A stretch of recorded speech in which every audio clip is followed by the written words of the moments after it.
Prvo, primer 30-terice.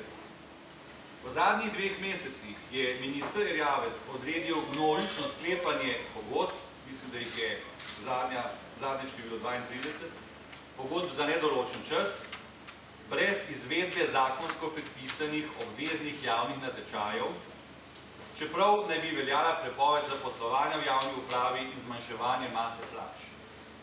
Ministra bi moral verjetno kdo vprašati, kdo je ta 30-terica, še posebej, ker je ta minister pred časom zunanjega ministrstva odpustil 4 ljudi z namenom, da je na to lahko zaposlil svoje kadre iz Desusa.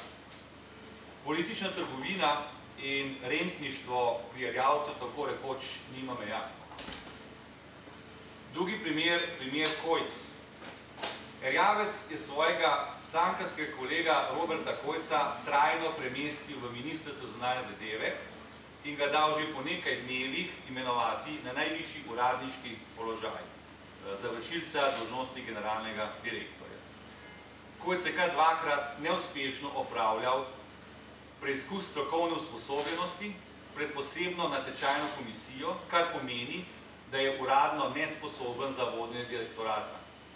Erjavec ga je kljub temu postavil za namestnika generalnega direktorja.